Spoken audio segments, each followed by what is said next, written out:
Hello friends welcome to my channel. तो यहाँ nursing पिला कि बहुत इंपोर्टेंट अपडेट आपण जोटा कि आज न्यूज पेपर आसी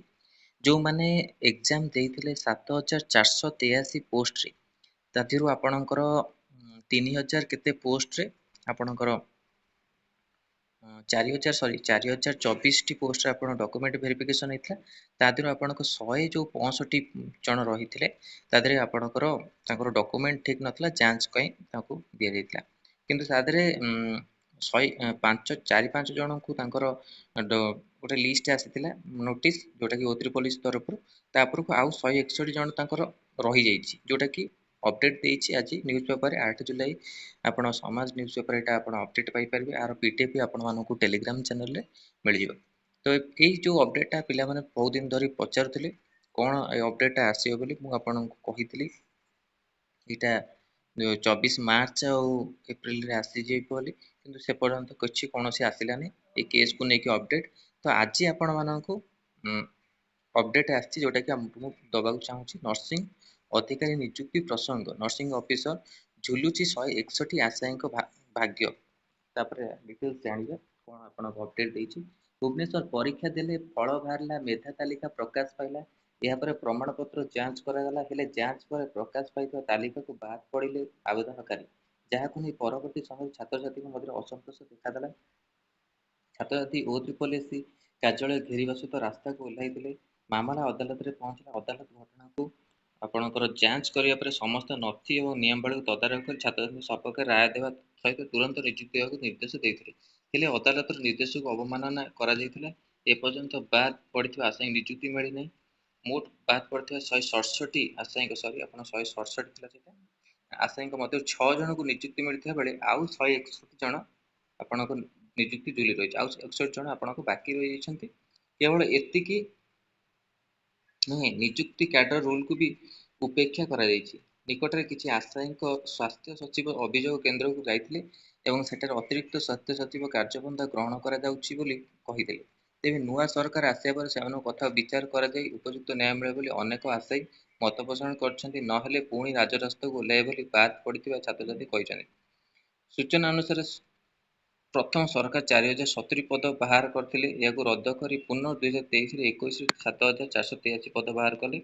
दुई थर रद्द पर परीक्षा आपणकर पास कर आशायी तालिका प्रकाश पाई मनोनीत होता प्रार्थी प्रमाणपत्र जांच कर वर्ष अगस्ट 30 अंतिम तालिका प्रकाश पाई तेज यही तालिकार अनेक आशायी बाद पड़ते यह नहीं बाद पड़ता आशायी प्रश्न करते O3 पुलिस कार्यालय पक्ष कहला क्यों कारण तालिकार नाम कटी जांच कर व्यवस्था को प्रश्न करने नवेम्बर 1 आउ एक तालिका प्रकाश पाई जो दर्शाई नर्सिंग अधिकारी पंजीकृत प्रमाणपत्र अवधि शेष जो तालिकार बाद पड़ती यापर बाद पड़ा आशायी जोरिमाना दे पंजीकृत प्रमाणपत्र नवीकरण करने कौन सुफल मिलला नहीं यापर छात्र छात्री स्वास्थ्य सचिव को भेटी आलोचना करते जेकोसी सुफल मिल ना यापर मामला अदालत को जाता अदालत घटना तदारख करने 2023 नवेम्बर शुणाणी पर 2 सप्ताह मध्य नियुक्ति देवा निर्देश देते 2023 जाए 2024 अधा है संपर्क कौन पदक्षेप ग्रहण कराला नहीं गोटे पटे अदालत निर्देश को विभाग पक्षर अवमानना कर बाद पड़ा आशा पूरण नहीं प्रश्न सृष्टि होती तुरंत नुआ सरकार ए दिगरे दृष्टि देवा छात्र छात्री अभिभावक महल दाबी होती खूब शीघ्र ए दिगरे विचार कर पदक्षेप ग्रहण कर स्वास्थ्य विभाग वरिष्ठ अधिकारी सूचना देते। तो यहाँ आपण मानकर जो मैंने 161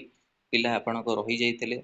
जो नर्सिंग ऑफिसर पोस्ट आपणक 7483 पोस्ट से आपणक 4024 पोस्ट आसला आउ 165 आपणकर हो नाला 6 जन पाई जोटा कि लिस्ट आसला 167 तापर आउ 161 जो अच्छा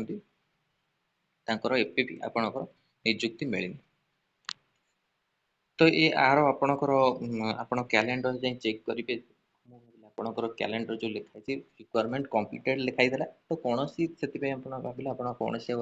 अपडेट आसोनी तो ये आप रिसेंटली अपडेट आसला जोटा कि समाज न्यूज आ स्वास्थ्य सचिव भी कहते आपणकर सूचना अधिकारी जो अच्छा स्वास्थ्य विभाग पदक्षेप ग्रहण कर तो देखा जो कौन अपडेट O3 पुलिस तरफ यहाँ इंपोर्टाट अपडेट नर्सिंग ऑफिसर पे ଆଉ ଚ୍ୟାନେଲରେ ପ୍ରଥମ ଥର ପାଇଁ ଚ୍ୟାନେଲକୁ ସବସ୍କ୍ରାଇब କରନ୍ତୁ ଆଉ ଏଇଭଳି କଣ୍ଟେଣ୍ଟ ପାଇଁ ବେଲ୍ ଆଇକନକୁ କ୍ଲିକ୍ କରନ୍ତୁ ଯଦି ସମସ୍ତଙ୍କୁ ନୋଟିଫିକେସନ୍ ଆପଣ ପାଇଁ ପହଞ୍ଚିବ। ଆଉ ଟେଲିଗ୍ରାମ ଚ୍ୟାନେଲରେ ଜଏନ୍ କରିନିଅନ୍ତୁ, ସବୁ ଅପଡେଟ୍ ଆପଣମାନଙ୍କୁ ସେଇଠି ମିଳିବ। ଆଉ ଲିଙ୍କ ଭିଡ଼ିଓ ଡେସ୍କ୍ରିପସନ୍ ଆପଣଙ୍କୁ ମିଳିଯିବ, ସେଠୁ ଯାଇ ଆପଣମାନେ ଜଏନ୍ କରି ସବୁ PDF ପାଇପାରିବେ। ଧନ୍ୟବାଦ।